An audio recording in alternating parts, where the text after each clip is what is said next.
Ninakusalimu kwa jina lipitalo majina yote. Hili sio jina la mtu yeyote, bali ni jina la Bwana wetu Yesu Kristo.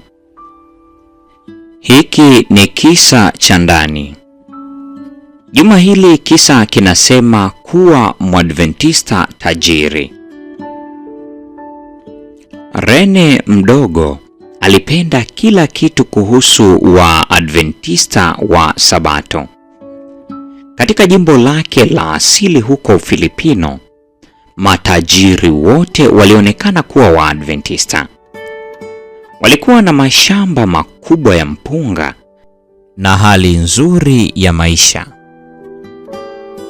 Rene alitaka maisha kama hayo. Siku moja, watoto kadhaa wa Waadventista walimwalika asome Biblia pamoja nao. Kisha mwana wa mwajiri wa baba yake, mkulima wa mpunga, Mwadventista, alimwalika kwenda katika shule ya Sabato na kanisani. Kwa mara ya kwanza, Rene alisikia kuhusu Sabato. Ilisikika kuwa ya kimantiki. Yeye pia aliona kwamba watoto wa Adventista walivaa vizuri. Alipenda kwamba wao hakuwapa. Alitaka kuwa kama wao.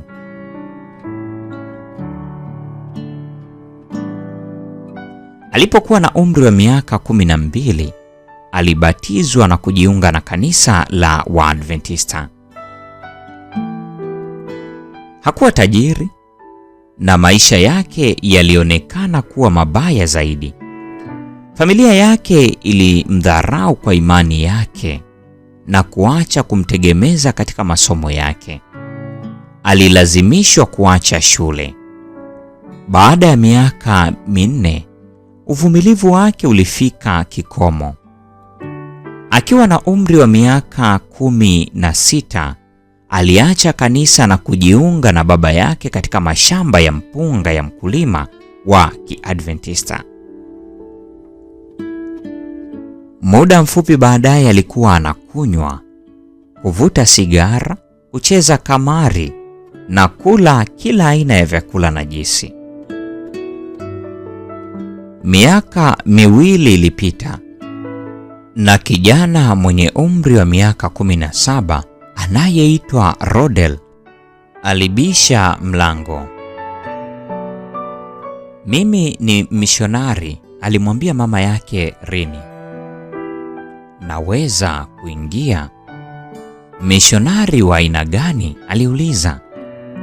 "Harakati za wamishonari 1000, alisema. "Ni nini hicho?" alisema.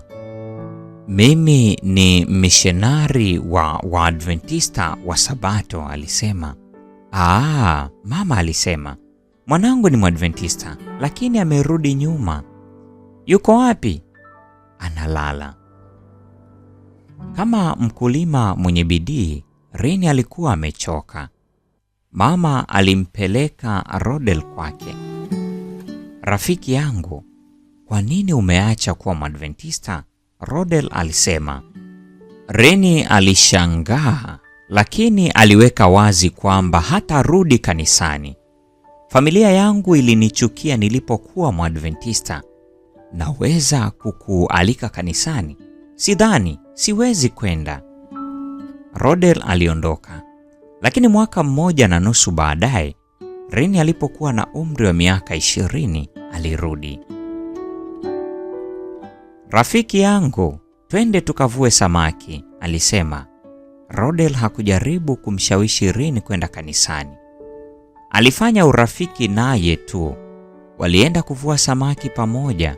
Baada ya muda, Rene alijikuta anarudi kanisani siku za Sabato. Rene Tukaldong ni mkuu wa idara ya fedha wa harakati ya wamishonari 1000, ambao makao yake makuu huko Silang, Ufilipino, yalijengwa kwa msaada wa sadaka ya Sabato ya 13 ya mwaka 1996.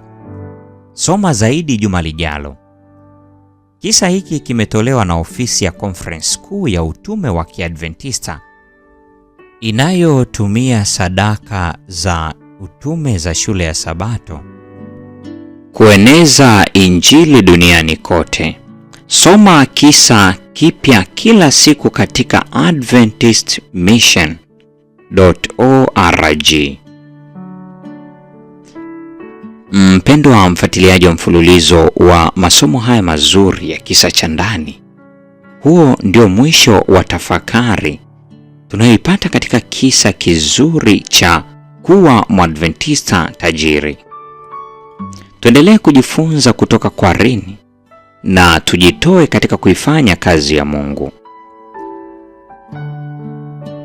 Neema ya Bwana wetu Yesu Kristo, pendo la Mungu na ushirika wa Roho Mtakatifu dumu kwa pamoja nasi sasa na hata milele. Amina.